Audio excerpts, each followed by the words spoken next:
And I see I'm recording, which is good. Okay, so where are we today? So basically, I'd like to give you all some more practice with induction proofs and proofs that use induction, maybe a little bit of contradiction. And although there are a lot of us, I'd like to try doing some somewhat interactive things, having some breakout rooms where you solve some problems. These are not exactly open-ended, but they're not as straightforward as the quizzes. There's no evaluation component. We're just going to have you go into some groups and do some problems and come back and talk about them, which I think would be more fun than my just doing the proof. So I can get through this material in probably half a class period, but I think it's not as useful for you all just to see me do magic at the board. I hope it doesn't seem like magic, but mathematics at the board. I think it's useful to kind of make it a little more interactive, have small groups to work on the problems. So that having been said, let's go to the document camera and I'll show you what I have in mind. Let's see, screen share. Let me know, can you see the document camera now? Yeah. Okay, yeah. All right, so I'm gonna head over there and we'll continue.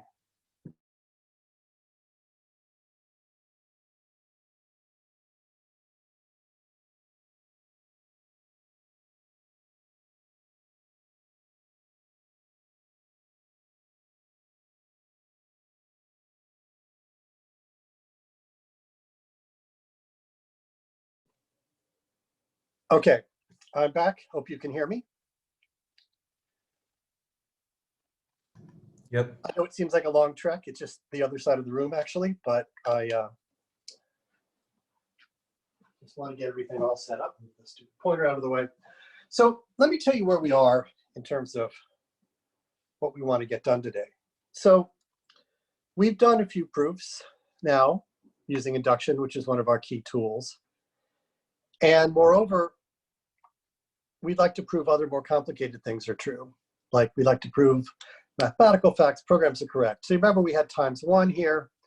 We proved this was correct algorithm by substitution model and induction. We also looked at its complexity. And then we introduced essentially data structures, lists, trees, all that kind of stuff last time, and you've been playing around with that. And we'd like to be able to look at functions that we defined last time, like copy, and we'd like to prove that copy is correct. And there is a way to do this using induction. And in fact, you're ready for that. There's an elegant recipe that's faster, a form of induction called structural induction. And your colleague, Vanessa Chen, will be getting a lovely t-shirt that talks about structural induction for her work on the fractal contest. And if this was a pure math class, we would be doing structural induction today. We would just launch in having done lists. But I feel that we need some more practice doing proofs by induction, just mathematical proofs by induction. And I'd like to give you some more experience, chance to ask questions, more examples of having to do that. And we'll take one, this lecture, maybe the next one, to do some more practicing. And then we'll dive into structural induction probably next Monday. So basically, now that we're familiar with lists and trees, it's natural to prove they're correct, like this copy function here. We're going to use structural induction, but first let's get some practice solidifying and consolidating our skills at regular old induction. They're related, of course. So what do we need for this? I'm going to try a number of different proofs. Again, I don't mind if this takes till next class. I think it probably will, but these are the proofs I'd like to get through. They're, at least for mathematicians, these are pretty fun. And again, I'm going to give you pieces of them to do, and we'll come back and talk about your solutions. Now, one of the reasons I want to do this in addition is that for some of you, these will be really the first non-trivial proofs that you will be seeing. And what I mean by that is the following thing. So I think the problem with proofs, as often was presented with them in secondary or early college education, is that often a student is not presented with a proof of anything they want to see proven, in the sense that it looks pretty obvious, they maybe don't care about it or aren't curious about it, seems kind of straightforward. So it's useful, I think, to see proofs of things that aren't completely obvious or not completely obvious how to prove them, and also to see it being done more in the sense of how a working mathematician or mathematical computer scientist might engage such a question. So I'm going to bring you along to think about these things, and you'll get a chance to work with your virtual neighbors a little bit as we move on. So I'm going to move these out of the way. We'll bring these back as we talk about them later. And I'm going to start talking about this little problem that sometimes involves, in some sense involves the post office. So in this scenario, somewhat artificial, but post office has been in the news a lot recently. We're going to imagine reforming the post office. Not reforming it in the way that you might have seen on the news, but we're going to try a cost-cutting measure. And in postage stamp problem, some genius comes along and says, you have too many stamps, all these different stamps. If you've seen the movie Fargo, they compete for the stamps and so forth. And this person claims that, we could save a lot of money by just using 3-cent and 5-cent stamps. That suffices. You can make any postage whatsoever out of 3-cent and 5-cent stamps. So let's stop printing all these fancy other stamps and cut costs here. Now, that's sort of something we can write down as a claim and think about this by induction. So using 3 and 5-cent stamps suffices for any postage. Now, this needs some qualification because immediately this functionary who suggests this has, a smart person on the staff and says, well, I'm not sure this really works. So about 7 cents. What if you want to send something at a 7 cents postage? So clearly it's not immediately obvious that you can make everything up out of 3 and 5-cent stamps. And of course, 4 cents and so forth would be one possibility.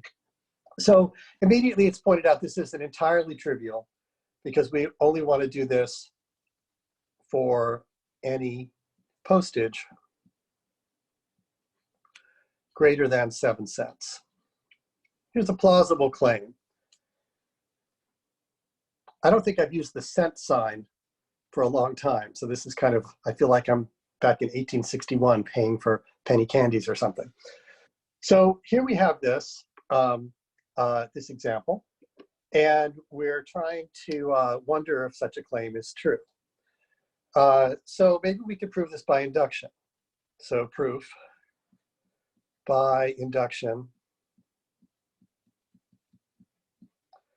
on n, the amount of postage. Note that I'm following the induction recipe here. What variable, say n, are we doing induction on? And let me get you started on the second step. So I'll do half of it for you, then I'll break you up into groups or invite you to join breakout groups and you can try it. So I'll do the second part too. What's the property we're trying to prove? The property, say P of n, might be something like this. N equals 3a plus 5b for some integers a and b. And we want this to be true for all n greater than 7, only integral postage. And now that really needs, we need a base case and we need an induction step. So here's what I'd like to do. So first of all, during this class, I advise you to take notes or at a minimum take screenshots. And that's because I'll be asking you to do some math in the breakout rooms and coming back with them. The second reason is that this whole Zoom breakout technology is somewhat imperfect. And once I put you in breakout rooms, you will not be able to see this screen. And so therefore, it will be impossible for you to see what was going on unless you wrote down something and paid attention. The right of 3a for some a and b in the set of integers for all n greater than 7. So whenever I'm doing a breakout room, which is going to be now, I'm going to say, okay, 60 seconds, then we'll do the breakout room. So starting now, start copying down or taking screenshots, and in 60 seconds, I will move you to breakout rooms, and you can, and it'll bring you back. When I take you to the breakout room, I would like to, what I would like to do is bring you back in 5 minutes, and I'll do that repeatedly through each one of these little sessions. And of course, the screen is going to go away, but you can work with your colleagues to try to solve the problem. And we'll bring back and ask who did it. There's no formal process by which you will report in. We're not going to have a poll or something. I'm just going to ask you, hey, what did you get? And you can discuss it with me and with others. Okay. So about 30 more seconds, I will move this to breakout rooms, which I will start making now.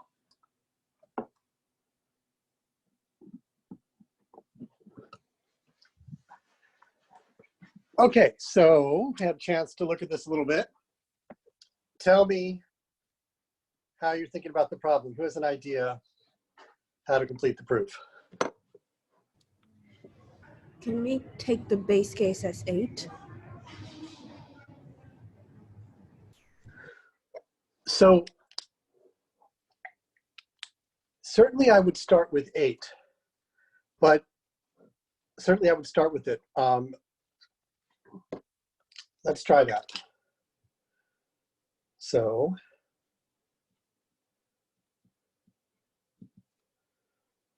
and why is it true for 8?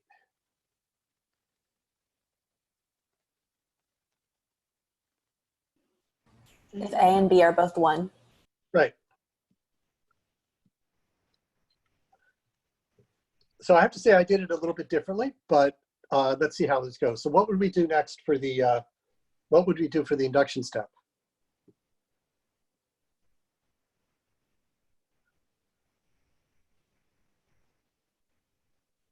Which is all that remains once you have the base case, right?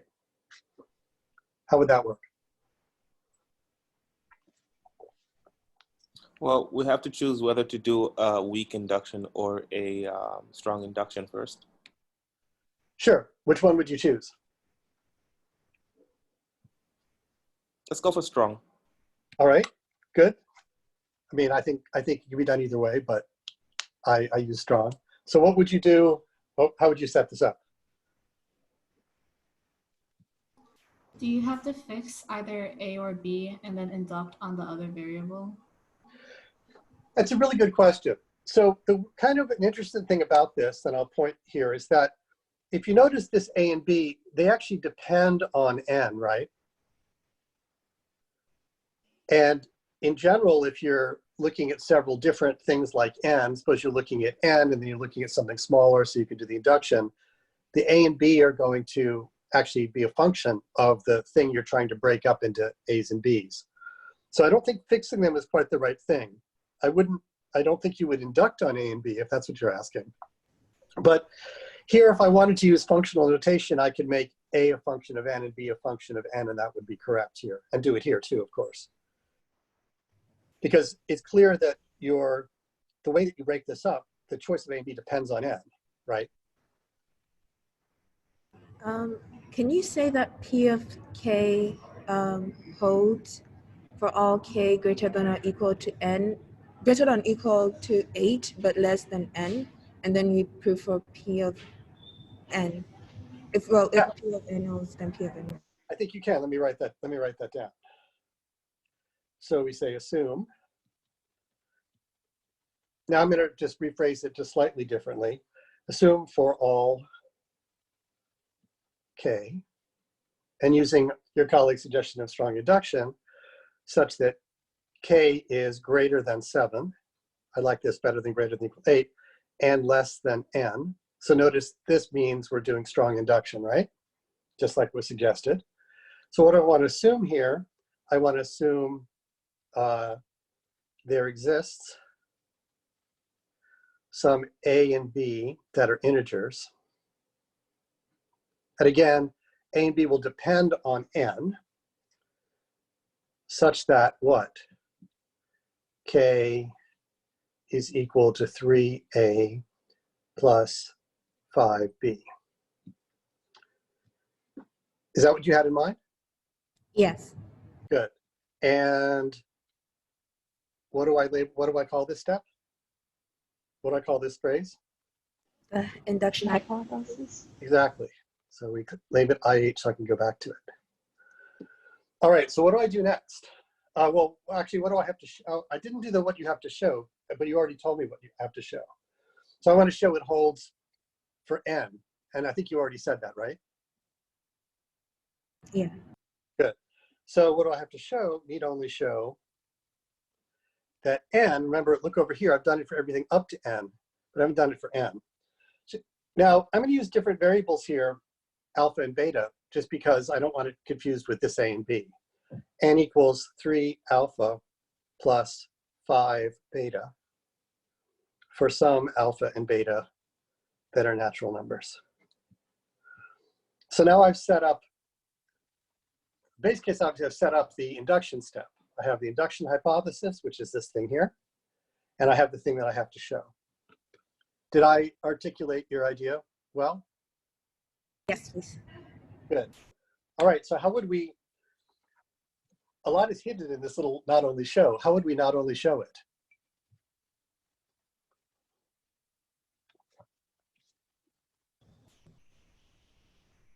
When I say a lot is hidden, I'm being facetious. It's not like difficult to prove, but that's where the crux is. I have to actually show this, right? Can you divide it into two cases, like B is 0 or B is not 0? I think that would work, yes. So like for the first case, if B is not 0, so we have 3 alpha plus 2 and plus 5 beta minus 1, which is 3 alpha plus 5 beta plus 1, and that is for P of n. Yes, I believe that will work. So good job. So that's, I think that's a good proof. It's pretty decent. I think that what I would like to show you is I did it slightly differently. And I basically put my cases somewhere else. So, so good job on getting that. Great collaboration here, great ideas. Let me just show how I did it, which puts the cases somewhere slightly different. So if you did that, I think it would work. So what I did is I looked at this and thought, well, they're going to be cases. I kind of don't want to deal with them. No, there's nowhere that says you can only have one base case. So I actually did this with 3 base cases. So 9 equals 3 plus 3 plus 3. And 10 equals 5 plus 5. So I just wanted to kind of get going for the strong induction here. And it'll be clear why I picked 3 base cases in a moment. Now, let's do our need only show.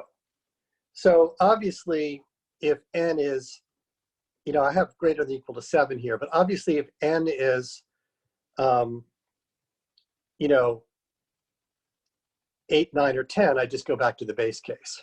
So you could either just have a case here for that, or you could change this to be 10. But it's not a mathematically interesting point. So I have these 3 different base cases here. And the reason I did this is I'd like to take my n, which I'm trying to show this for, and I want to subtract 3 from it.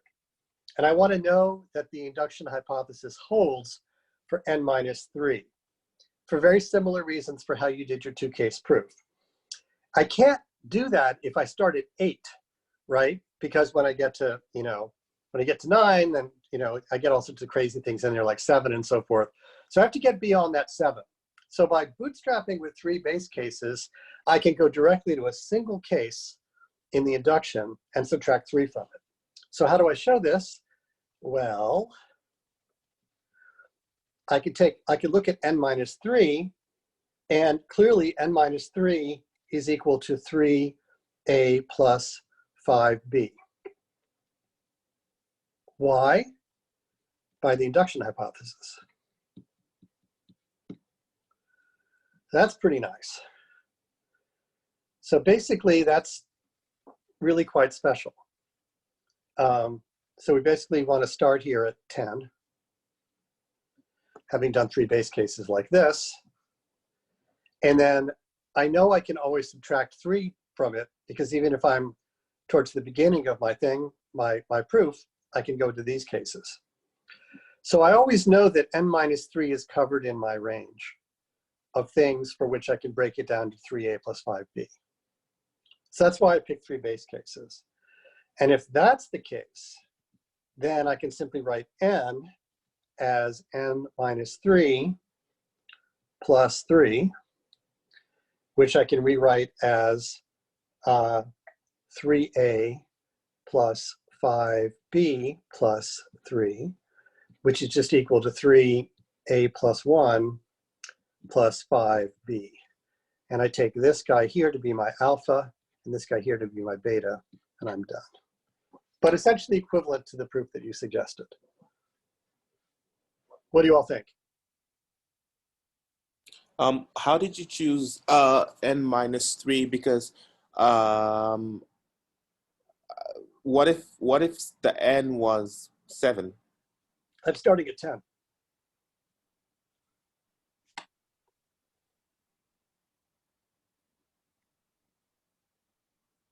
And notice it doesn't work for 7, right? That's part of the statement of the property.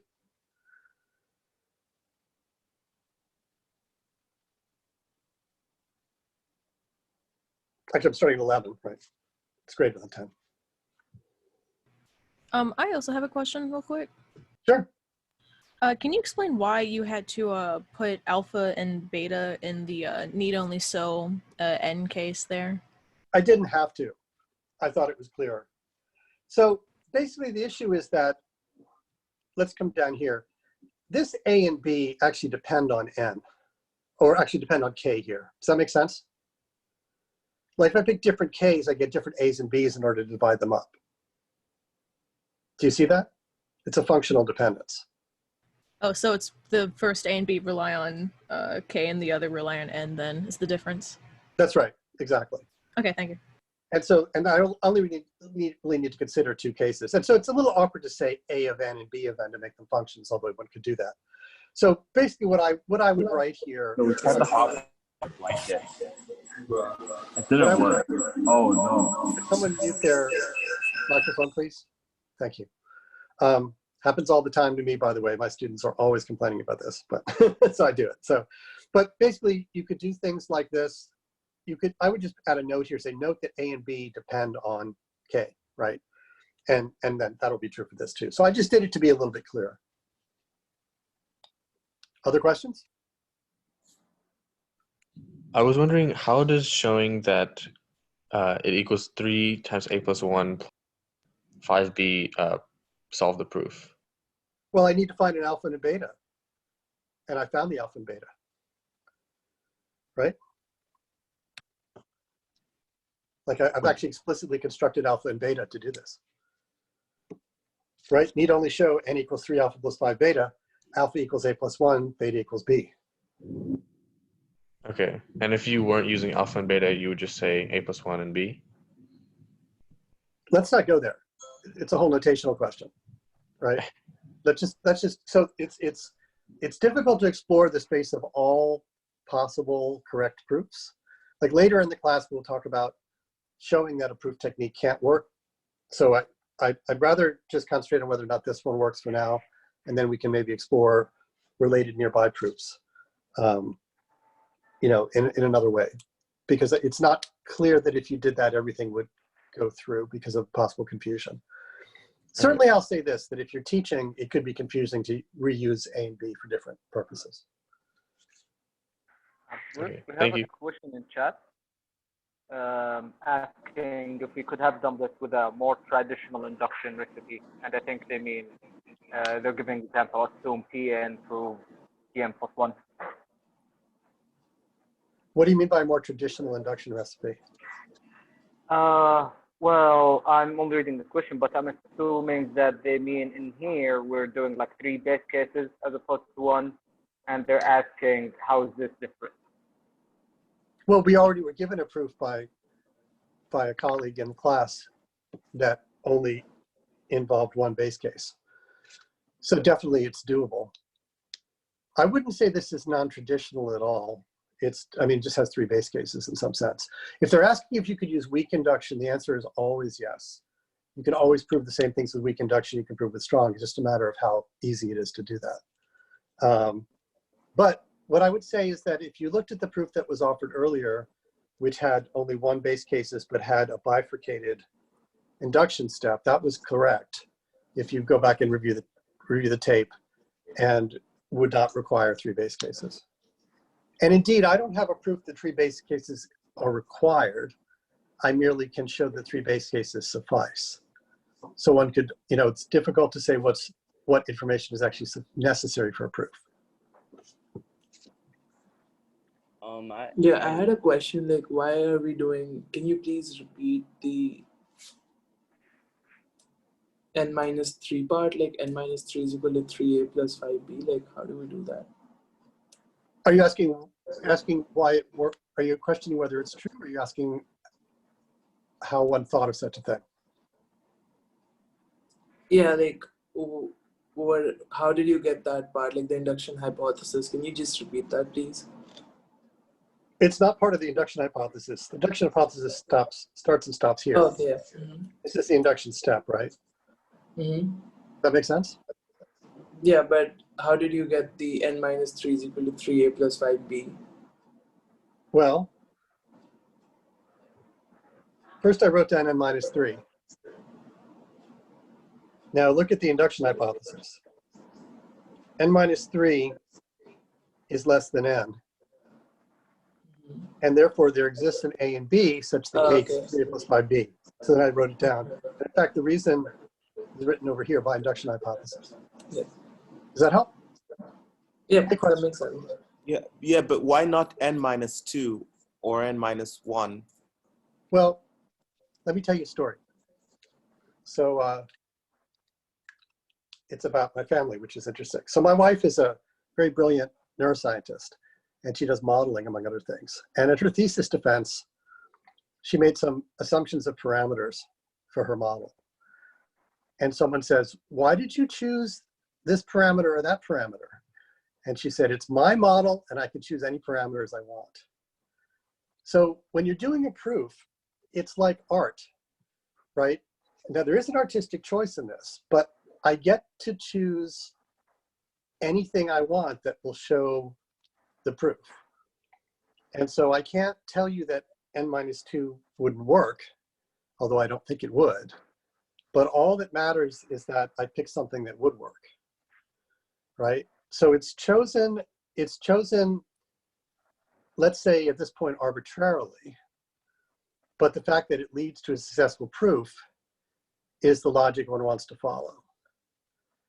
So I don't see how n-2 would work because I don't have a way of building on the fact that n-2 satisfies the induction hypothesis to tell me anything about n. But with n-3, I have this direct route where I can construct A and B. Does that make sense? So there are really 2 questions here. We want to factor why does it work from how did you know to do that? And that's kind of what these 2 lectures are about, factoring those 2 different things. But it's difficult for me to prove to you that n-2 couldn't possibly work. We'll have some tools to do that later in the course, but in general, those proofs are somewhat deep. Let's just say I suspect it would be not as elegant a proof and it might not work at all. So I chose it because it would work. And if you like, you can imagine some mathematicians sitting down and trying lots of different things and then sort of choosing one that works and presenting that in the proof. That's not in fact what I did, but I chose it because if I could do that, I knew that I could break that into 3a plus 5b, and then I could very quickly extract an alpha and a beta from that. But that's intuition of how to do the proof. It's not why is the proof correct. So I sort of view proofs as a mystery story. So it may be politically incorrect now to watch police procedurals, but I used to watch them a lot. When I was writing a lot of code, I'd watch, Law and Order, NYPD Blue, or Brooklyn Nine-Nine, where all these things are happening. And they weave this story, right? And then you can ask, how did they think of it? But the question is, does the story hold together coherently? So I don't know if that's a satisfying answer, but maybe we can take that offline. All right. Any more questions about this proof? Yeah. Did you choose n-3 just so you can factor out the 3a plus 3 into 3 times a plus 1? I'm sorry, could you say it once more? Sorry, so like the whole art behind choosing n minus 3 was so you can factor 3a plus 3 into 3 times a plus 1? Yeah, I'd say that's correct. And when it's revealed like that, it doesn't seem like much like art, right? It seems pretty mechanical. Was there another question? Yeah, could you explain how you got from the well to the so line? Yeah, so this is somewhat informal, the well and so. Okay, so you buy this line here? This line here? Okay. Yes. Well, what I did is I basically well, so I just wrote down what n is. N is equal to n minus 3 plus 3, right? I think that's my question, how you got that.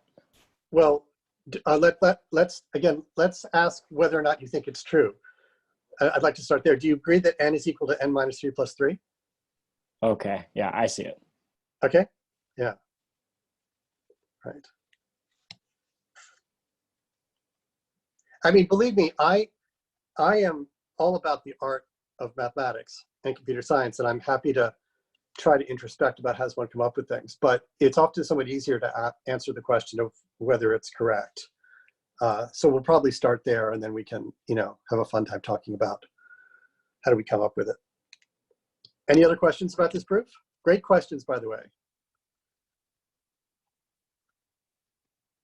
I do have one question. This might just kind of be like a repeat, and if it is, you can just say that's a repeat and move on. But do you have any tips on how we should have the intuition to see that n minus 3 works? Like, now that you've said it, I understand why it works, but how do you get from just looking at it to having that intuition? Let's come back to that, because if I could tell you that, you wouldn't need to come to the rest of the class. So one of the main things is practice. I mean, the rest of the course, right? So that's kind of what we're trying to do. So I'm not trying to be facetious. I'm just saying that after some amount of time, one develops that. So one of the things I would like to do today and Wednesday is to go through several proofs like this of various different things to develop a little more intuition for how would you take some of those steps. So maybe we can table that and just talk about it a little bit later. More questions?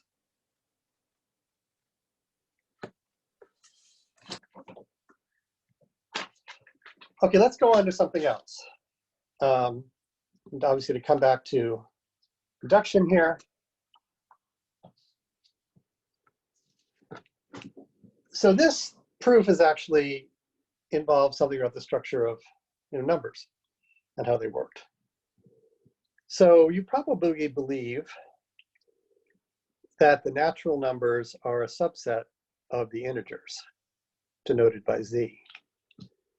And you can actually prove this, right? If you say that, what are these this is all the integers. This is something like plus or minus k, such that k is a natural number. So now we have the negative numbers as well. We can also define the rational numbers. The rational numbers q, this is equal to something like a over b, such that a and b are integers and that the denominator is not equal to 0. So using this, it's pretty easy to see that the natural numbers are a subset of the integers and that the integers are a subset of the rational numbers like this. So how would we see that? And in fact, these subsets are strict, which means there's always something left over. Well, look at the number minus 1. Minus 1 is in the integers minus the natural numbers. In other words, it's an integer that's not a natural number because natural numbers are only positive, right? And we can also see similarly that 1/2 is clearly a rational number, but it's not an integer, right? Because it's not an integral number. So that's pretty neat. And that's stuff that you probably know, although you might not have seen it as sets. And when I say these inclusions are strict, I mean that n is strictly smaller than the integers, and the integers z are strictly smaller than the rationals. But what do we know about this? We know that all rational numbers are actually real numbers. And we'd like to know whether or not this inclusion here is strict. Like, are there real numbers that are not rational numbers? So we want to investigate a little bit whether the real numbers minus the rational numbers are equal, not equal to the empty set. And of course, you could draw a Venn diagram here if you wanted. You could have the natural numbers like this, and we could have the integers like this, and we could have the rational numbers like this. That's pretty cool. And actually, we've proven that we've already proven just now, and you probably already knew it, that these inclusions are strict, namely that the natural numbers are strictly smaller as a set than the integers, and the integers are strictly smaller than the rational numbers. Why? Because -1 lives here and not there, and 1/2 lives here and not there. But we have this thing that sits on the outside of this, which is the real numbers. And you might know some real numbers in addition to the ones I mentioned. The real numbers sit out here. And we actually don't really know that there are more real numbers than there are rational numbers. Now, you might have been told that there exist such things, and you might have been told that one of these things out here is the square root of 2. And you might have been told that the square root of 2 is irrational. But most likely, they didn't prove that for you, right? So how do you really know it's true? And again, this is a class about what we can know by proof, not memorizing facts that some teacher told you, as much as possible. So this is part of the deep structure of sets and numbers, right? Are these inclusions here strict? Like, is the thing on the left actually smaller than the thing on the right? And later we'll talk about what is the size of these sets, like how big are they really? So in summary, I think that I've written some notation here, but it's things that you mostly already knew. You knew that there are more integers than there are natural numbers because we have negative integers. And you knew that there were more rational numbers than there are integers because we have things like 1/2 and fractions like that aren't whole numbers. And you've probably been told that things like square root of 2 are irrational numbers. In other words, they can't be written as a over b for a over b integer, but you probably haven't proved that. And if you had, I'm going to do it a different way. So today we're going to look at, and we'll spend some time doing this, at a proof of something that is a little deeper, namely that the square root of 2 is an irrational number. Namely that the square root of 2 is a real number, but not a rational number. So therefore, the set, there are real numbers that are not rationals. So this set is not empty. So somewhat deeper proof, somewhat more difficult in some ways, but I'm going to help walk you through it and have you help me do different pieces of it. Now, so what I want to be able to do here is, I want to actually prove this by induction, which is kind of a cool concept. So I'm going to leave this up here while I start my proof, so you can just think about it a little bit. Then we'll get rid of it. So this would be our first real theorem. I'm going to prove that the square root of 2 is irrational. And that's the same as I've said here, namely, it's not in the set of rational numbers. So another way of stating this here would be square root of 2, we know we're postulating it's a real number. We're saying the square root of 2 is not in the set of rational numbers. This is an equivalent statement to my difference notation here. So kind of an interesting thing to be able to do. And I'm going to ask for your help on that. So first, before I begin, are there any questions about this? And also, I'd be interested to know, has anyone seen, I'd be interested to know, have you been told, as I assume you might have, that the square root of 2 is irrational? And is it possible that anyone showed you a proof of this in the past? And finally, do you have any questions about what I'm setting up to do here?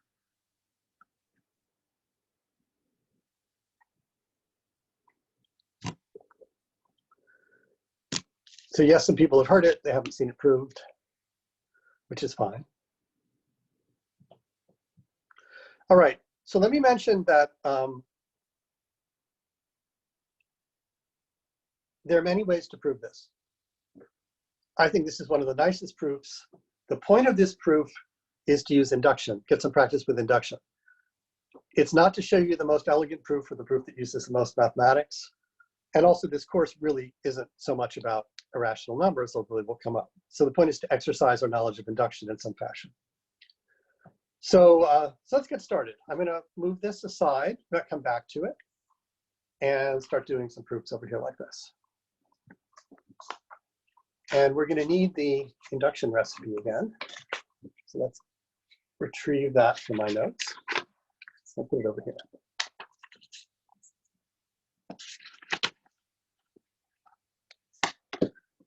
You know, years ago when Microsoft Office came out with that stupid paperclip thing, I thought it was as ludicrous as anybody. But now that I have actual paperclips on my documents, I'm kind of rethinking the fact that even a stop clock can kind of get things right every now and then. All right, so we're going to prove this by induction.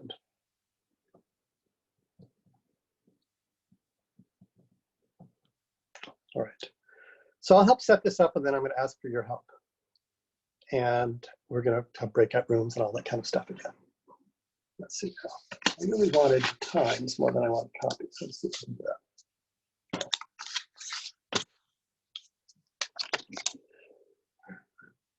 So let me set this up and then tell you my sort of philosophy here.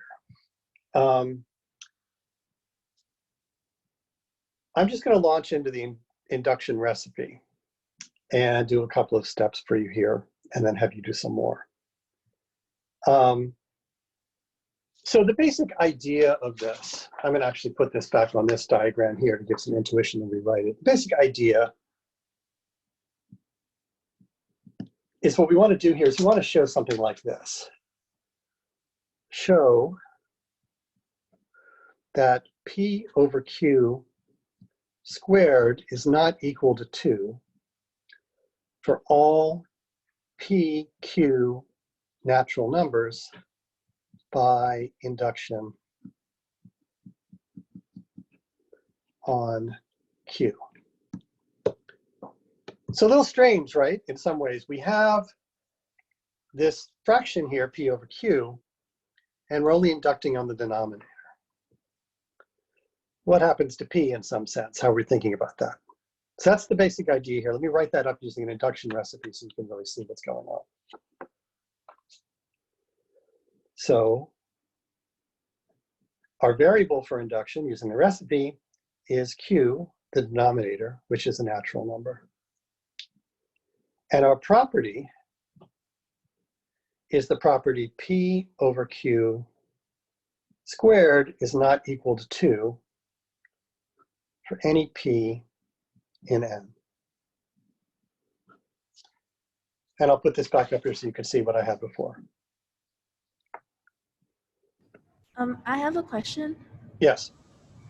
So does it mean that when you are defining the rational numbers, your A over B such that A, B are here? Yeah, no, my question was more on the natural numbers. Do we well, for this class, do we assume natural numbers start from 0 or they start from 1?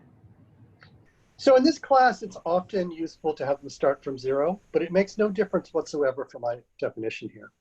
Okay. If you like, we can have them start from 0. Generally, in this class, we'll have them start from 0, and we'll often notate it like that. Okay? Okay, thank you. Sure. It's often more convenient to have them start with 0. Some mathematicians really want them to start with 1, but it's a definitional thing. When I'm careful and when the TAs are careful, we'll sometimes write N0 and we'll explicitly say it starts with 0. All right. So I want to just mention what's going on here is that we do have two variables, P and Q, and we're only inducting on the denominator Q. And so you might think, well, what's this weird thing he's doing? But I want to mention you've seen this before, and you might have wondered why we spent so much time with functions like times 1 for multiplying, aside from it makes some good problem sets and examples and lectures. So when we proved times 1 was correct, we did exactly this, right? We inducted on B, and we let A be anything whatsoever. So basically, we quantify universally over A, and we induct stepwise on B. Now, we're actually going to do something very similar here. We're letting P be anything, although we're restricting P to be an actual integer, any integer. But we're going to just induct on the denominator, and that's going to suffice. So basically, we let P be free. We have to show it's true, no matter what P is. So P is arbitrary. but we're only going to induct on Q and let Q get increasingly large. So I just want to mention the whole idea of having two variables, one of which is universally quantified over, it can be anything, the other is used for induction. You've seen this before, you may be even tired of it. It's exactly the same thing, and that's why I did it. Okay. Okay, so now we're going to do this. So let me give you some more, this will answer a question we had before about how do you know about things. So if you were to take these courses in a transactional way and you had a professor who was basically just trying to teach you to do some proofs, you might wonder where you get the intuition for some of the steps, which I hope you will get through practice. But what I'd like to clue you in on is that for a while, you'll be doing mathematics, if you pursue it outside of classes, in a sort of apprentice fashion. You're often working with a more senior mathematician, and the view is almost a little bit 18th century. So the 18th century mathematicians could sort of see what would be true. They wouldn't actually sometimes need to prove it till later. And so when you're working on a team like that, it's a lot like programming. There's a top-down design, and you're an apprentice mathematician assigned to prove this lemma or that lemma that fit into the whole scheme. And the idea is, and of course, experience says there are a few of you every year, some fraction, that can actually see ahead and do the whole, all the pieces. But most of you will be pretty comfortable with having a role of doing some pieces of this. The same way when you start coding on a big project, you might do some subroutines and some drivers and some different modules, but maybe not be the architect of the whole thing. So I'm going to simulate that for you a little bit. I'm going to put out a scheme or a framework by which we can prove this, and then I'm going to assign you some of the little propositions and lemmas that will complete the proof. So the thing is, you're in this apprenticeship mode, you are doing two things. You assume that the theorems you'll be doing, the little theorems, will be modular. That is, if they were true, they would help complete the proof. And you have to verify that, but then you also have to verify that your particular proof is correct. The other thing I'm trying to get across is that in a very deep sense that I think will become clear in this lecture or this demonstration, programs are proofs and proofs are programs. And so the art of doing a proof is very much like doing a program. And I want to try to bring that out through this example. And of course, you'll prove this fairly deep result. So what about our base case?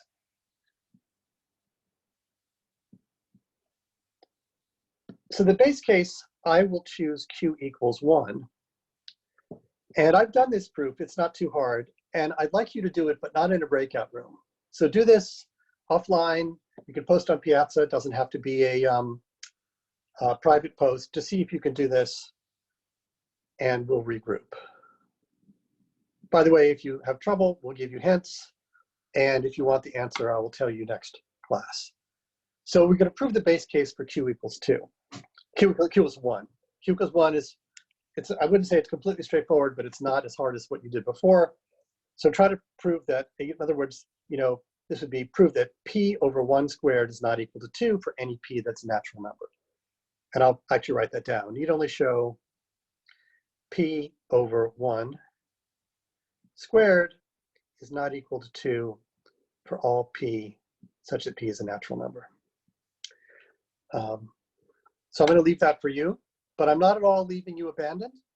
I am going to show you how if you get stuck. But one reason I'm doing this is that I'm going to leave out some steps for you to do either like this or in breakout rooms. And I want you to see the modular structure of the proof, namely that if you can prove 3, the base case, then other things will follow. And it's fine to go ahead and do those proofs, assuming that that proof can be done. You have to eventually do it, but that's a reasonable thing. Just like in code, we can have a bunch of subroutines that aren't written yet, but the specification is clear. So that's the analogy. All right, so that's the base case we're going to have here. All right, so how are we going to actually do this induction step? How are we going to think about this? So I'm going to, again, give you the basic framework and then have you fill in some pieces with me. So assume the base case is true.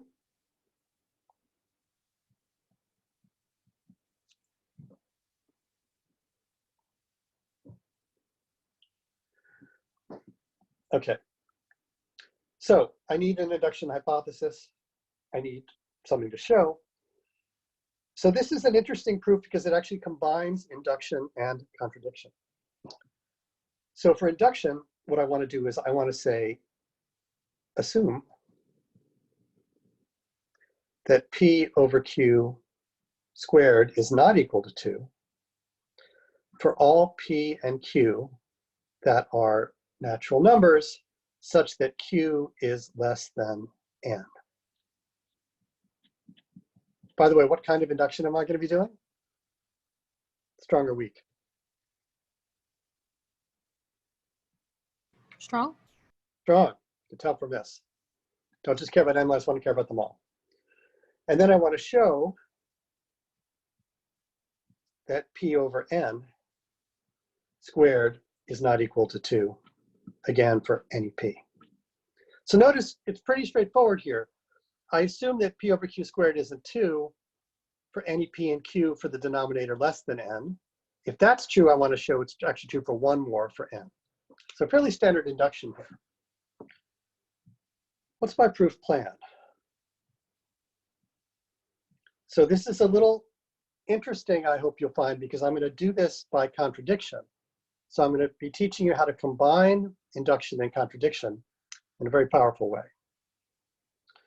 So our plan is we're going to assume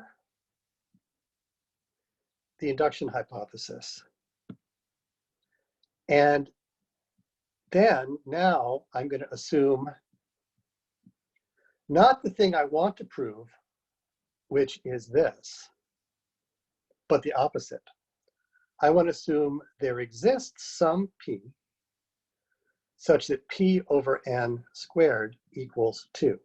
Now I know we think that's unlikely because that would mean that the square root of 2 is a rational number, and I'll even put a star there as I do to indicate this is something we don't actually believe is true.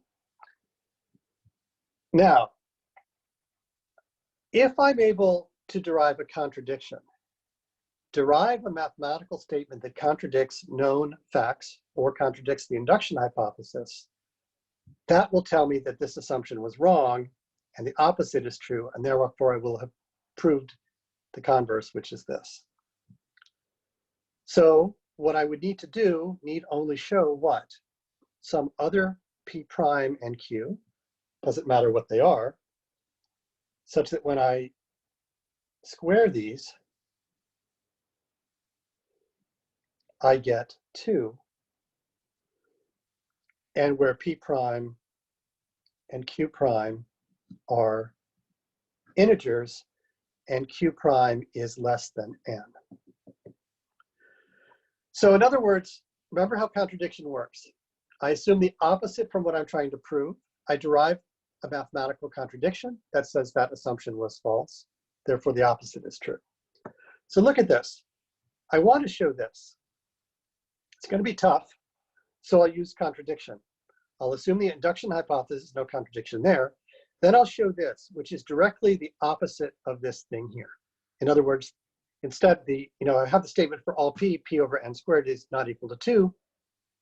The negation of that is there exists some P such that P over N squared equals 2, right?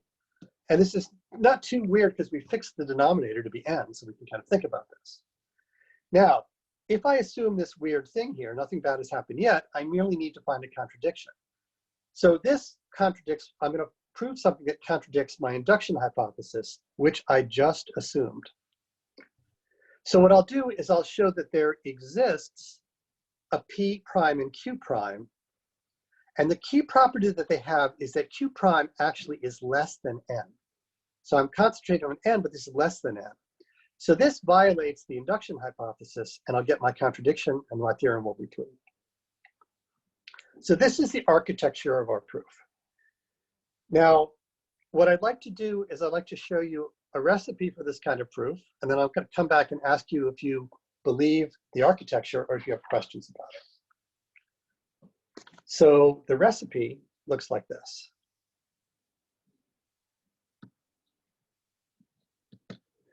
So proof by contradiction with induction.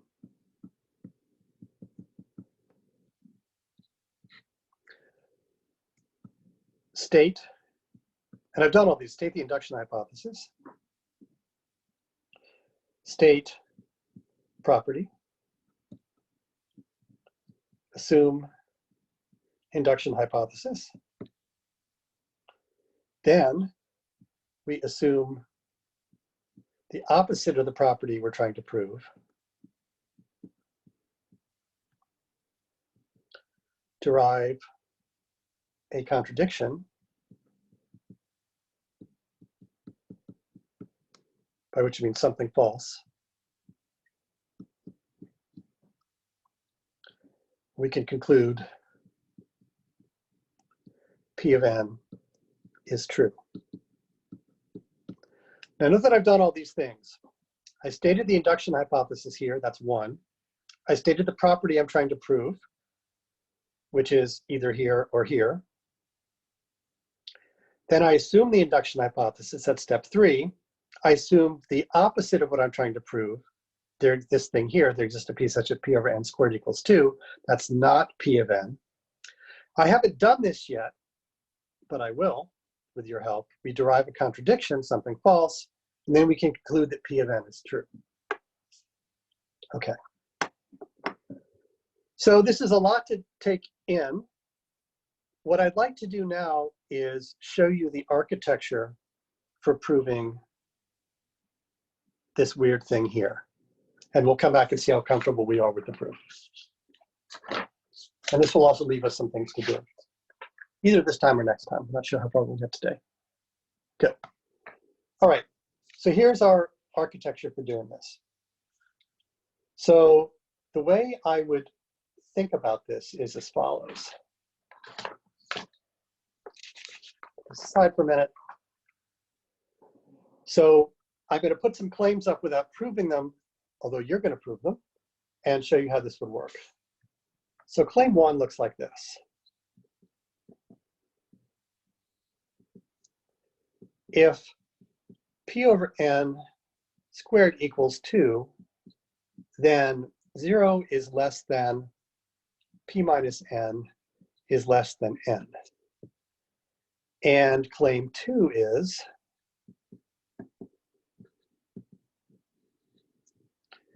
if p over n squared is equal to 2, then 2n minus p over p minus n squared equals 2. Now these are unproven claims yet. I mean, I'm going to give them to you all to prove. But I want to look at the basic architecture here. So here's the key way of thinking about that. So suppose both of these claims are actually 2. Then what I can do is I can take p prime to be equal to 2n minus p, which is just this thing here, and I can take q prime to be equal to p minus n. Now, by claim 1, q prime is less than n.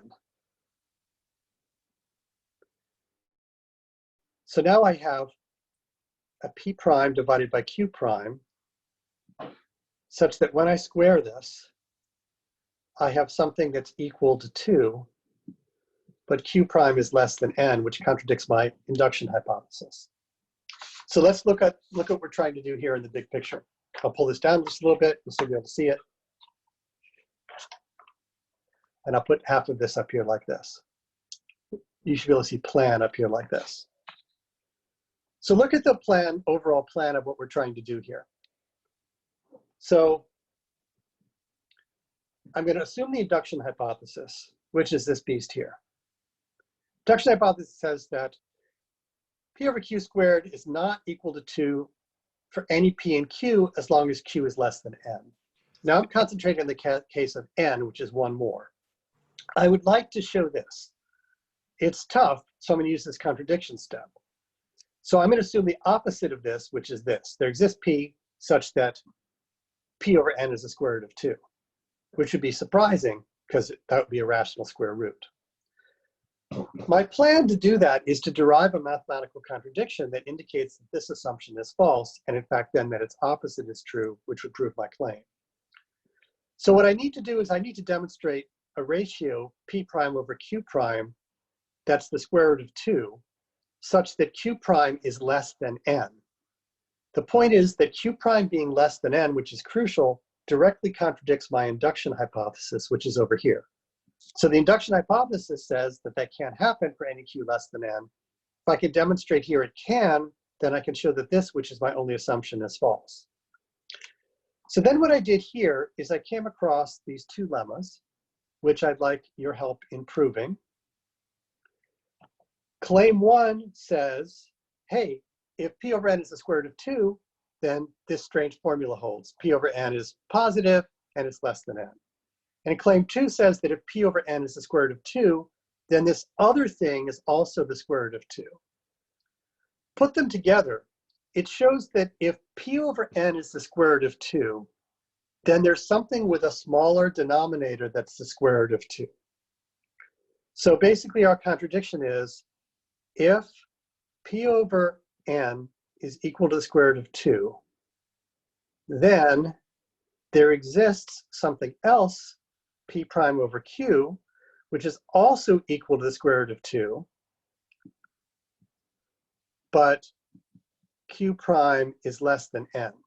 So it's kind of a weird thing. I mean, when things are false mathematically, lots of weird things happen.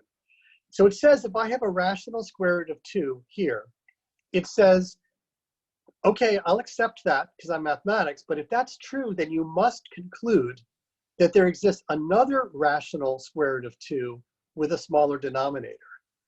But the thing is, you've already assumed that can't happen. That's your induction hypothesis. And that's going to be the basis of our contradiction. So what I'd like you to think about is whether or not, looking at this, we have the situation where if we prove the base case, which I've left for you to do, if we proved claim 1, if we proved claim 2, then the proof would be complete. Because having proved claim 1 and claim 2, we can just substitute. In other words, we take this guy to be p prime, this guy to be q prime, and we've proven this. So the thing that I would leave for you all to do, although we'll take questions at the end, is, and we'll go into, ask for your solutions and go into rooms next time, is we'll say, prove base case, prove claim 1, and prove claim 2. And that will complete this. But the big lesson is that if we've done that, then the architecture of the proof is such that everything falls together via modular design. In other words, it's pretty clear you need a base case for proofs like this. So if a base case, then this part is complete. But it also completes the induction step. In other words, in order for the induction step to work, I have to demonstrate, given that there is a rational square root p over n of rational square root of 2, p over n, I can always demonstrate that there is another rational square root with a smaller denominator. How do I do that? I go to these claims. These both are ways of characterizing what are the logical consequences of having a rational square root of 2. This one just says if there's a rational square root of 2, then this formula holds. It's a bound essentially on p minus n. This one is the one that really does the work with help from the first one. This says that if p over n is a square root of 2, then this other beast here is also a square root of 2. But when you combine them, you can see that this other square root of 2 has a denominator that's actually smaller than n in this case, right? And that is something that's forbidden by the induction hypothesis. That's where we get our contradiction. So the claim is that we have these 3 modules for you to do, just like in programming. Do the base case. That's relatively straightforward. Prove claim 1, prove claim 2, and then what you can see is that the modules we have in the architecture of the proof call these claims as subroutines. And once they're proven, it's just like 2 plus 2 equals 4, or 3 times 2 equals 6. You can call it and use it as a fact. So that's the architecture of what we're trying to do. So in our remaining time, I'll leave this up. I'll say copy this down. We're not going to go into breakout rooms today. And what I'll ask you to do is, before the next lecture, think about how you prove these two things. How would you prove claim 1 and claim 2, and of course the base case. We'll go over the architecture again, and then we'll put you in, or invite you to breakout rooms and solve these together again with some other things as well. That having been said, this is about where I want it to be in terms of time. I want to take questions if there are any for a couple of minutes, and then I will stick around in this room afterwards for more questions. And by the way, when I say you should do these, you can ask us questions. Like, you can come to us, office hours, you can ask questions, we'll give you hints on them. These are things we should try to solve collaboratively. But at a minimum, there'll be time to do it in the breakout room on Wednesday with some friends. But try to think of them ahead of time. All right, so closing this up, we have proved the postage stamp problem. And very good job on that, by the way. We've started a proof that the square root of 2 is irrational using induction. We've set up the proof. And in some sense, we've reduced the proof to doing a bunch of claims on this algebra. And when those are done, I claim that the proof will be done. Any questions before we go to adjourn the class? Happy to take questions.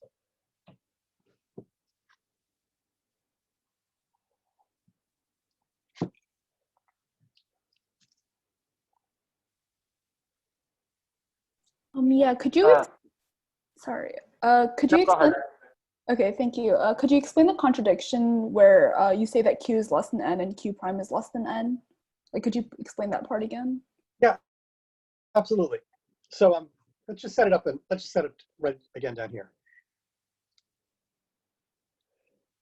So I have, so obviously in induction proof, I want to assume the induction hypothesis, right? So what does that actually mean? That's equivalent to saying that I want to assume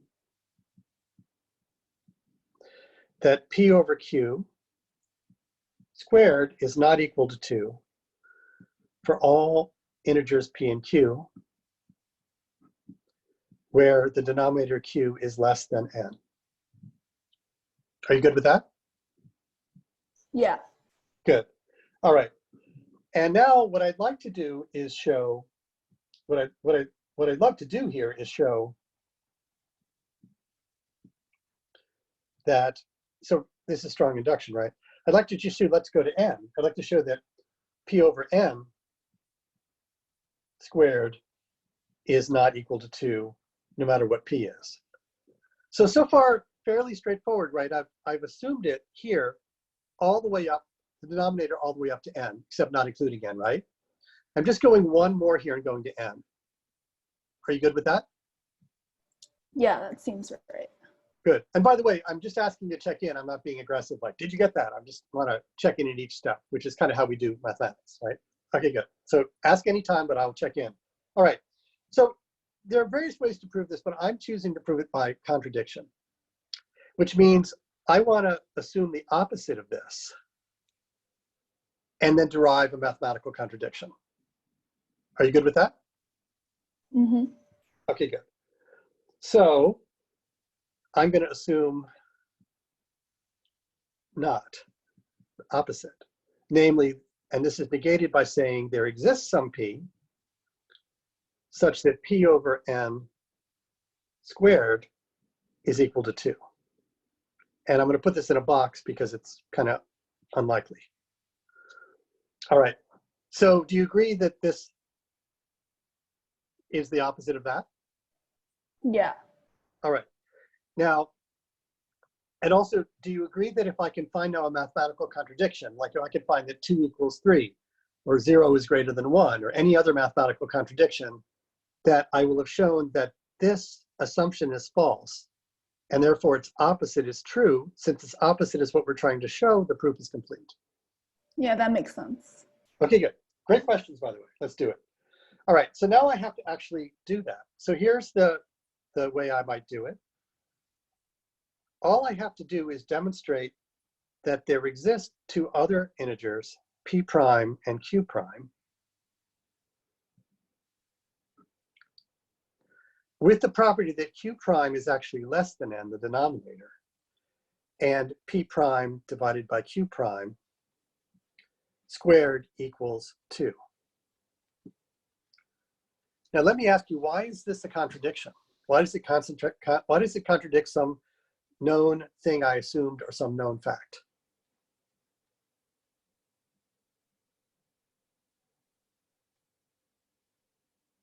I guess this is where I'm a little bit confused, because you assume that Q is less than N in the induction hypothesis, but then you're like saying that Q prime less than N would like contradict something. Well, so look at this. You're right, but you have to look at the whole statement. So look at this whole statement here. So how does this state? So I've assumed this, right? So when I assume something in mathematics, I can assume it's true, right? That's the rule. So now, how does this statement here differ from this statement here? What are the differences?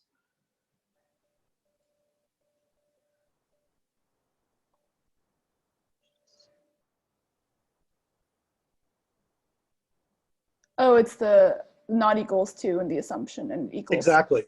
Not so this basically violates, this basically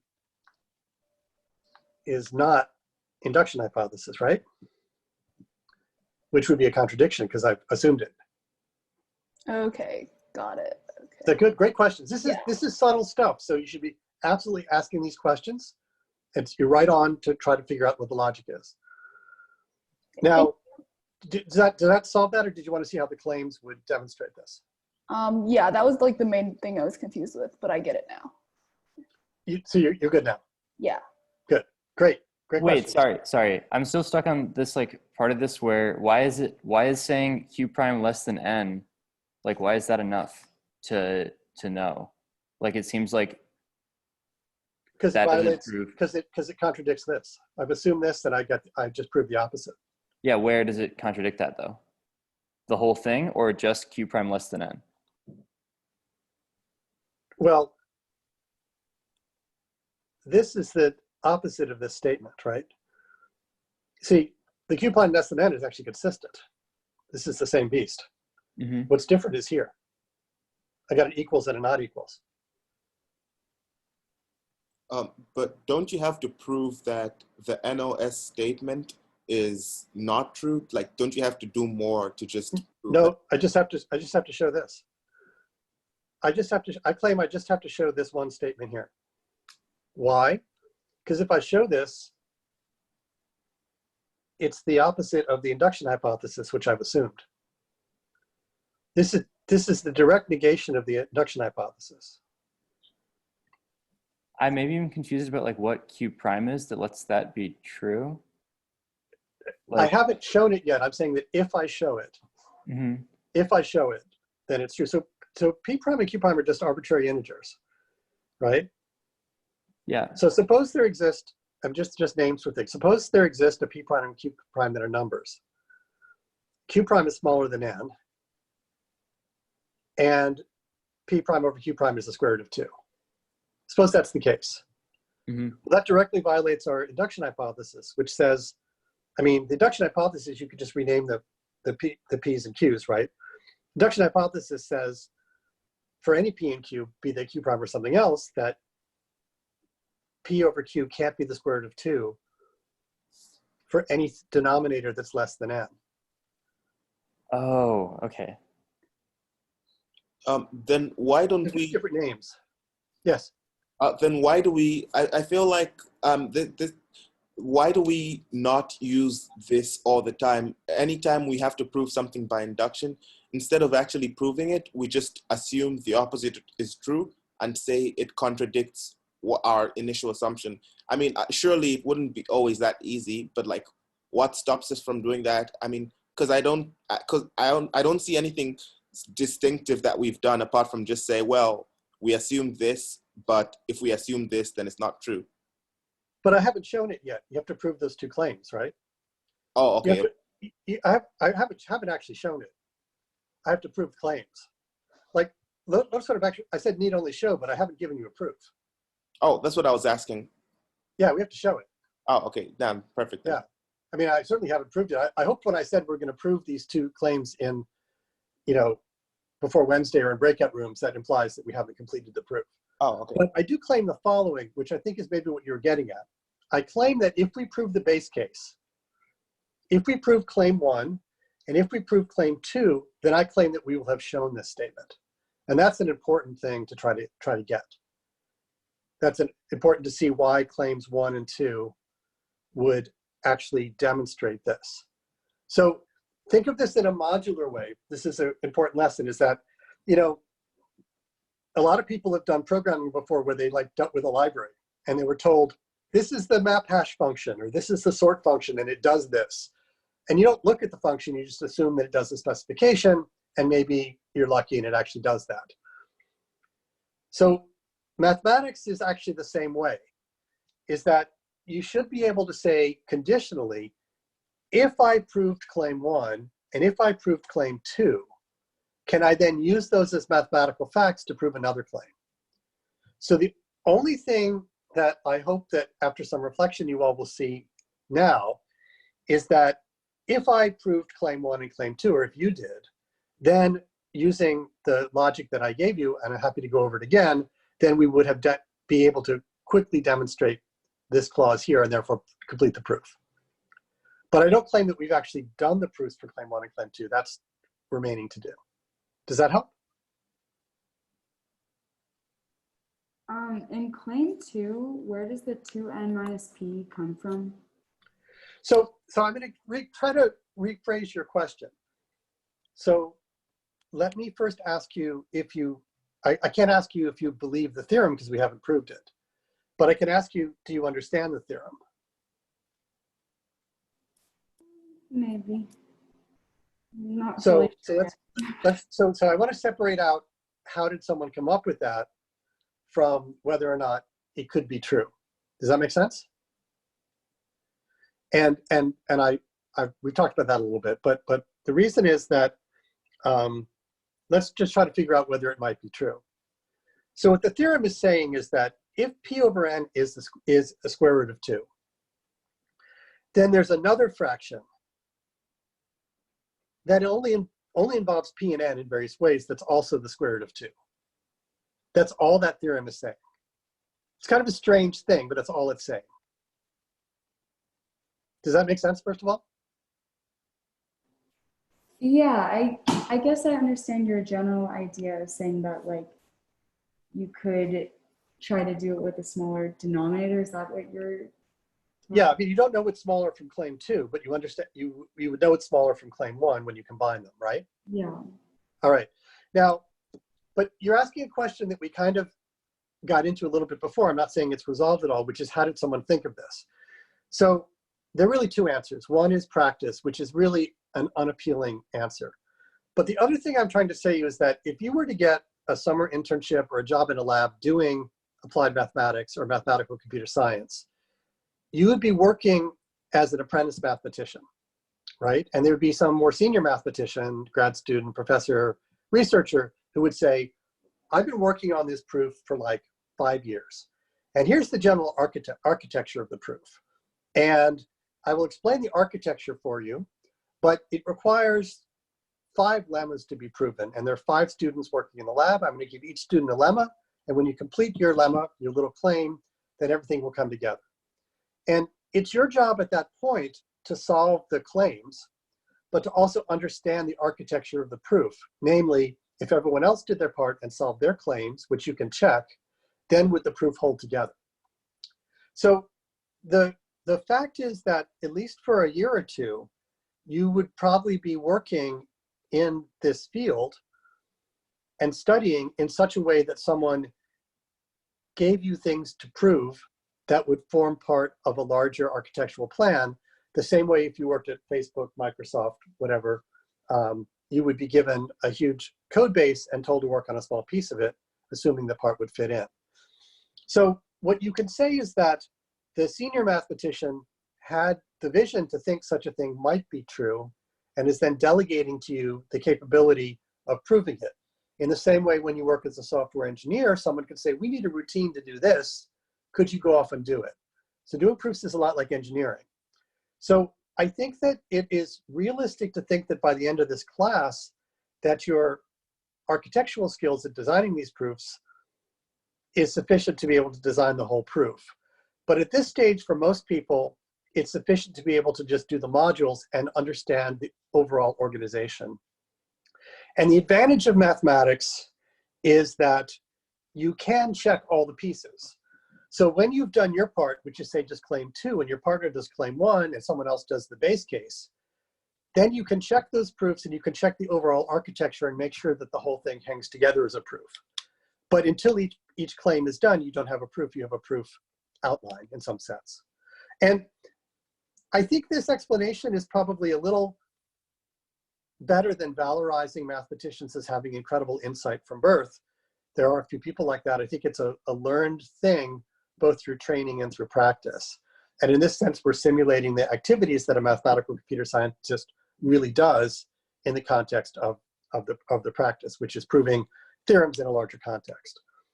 But unlike software engineering, you actually can understand and appreciate the entire architecture, and should, because it's possible otherwise that you prove claim 2 and the architecture is wrong, and therefore you don't have the overall proof. So you can think about this as something that I came up with that I think would complete the proof, and then you can check whether that's true. And then gradually over time in this course, we could try to improve your skills at having that insight when a proof comes up, at generating such a thing. But I wouldn't ask you to come up with something like this today. That would be hard to come up with, but I think it's within your capabilities to prove such a thing.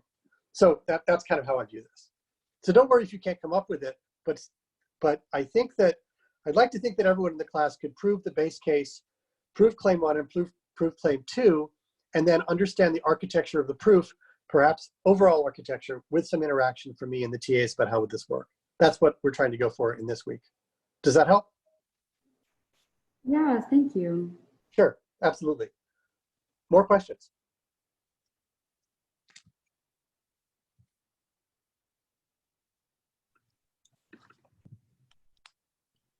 I have a question about the stamp problem. Sure, let's go back to the stamp problem. So I understand like everything that you did, but the thing that I don't understand is why you only need the n-3 case and not the n-5 case as well as the n-3 case. That's a great question.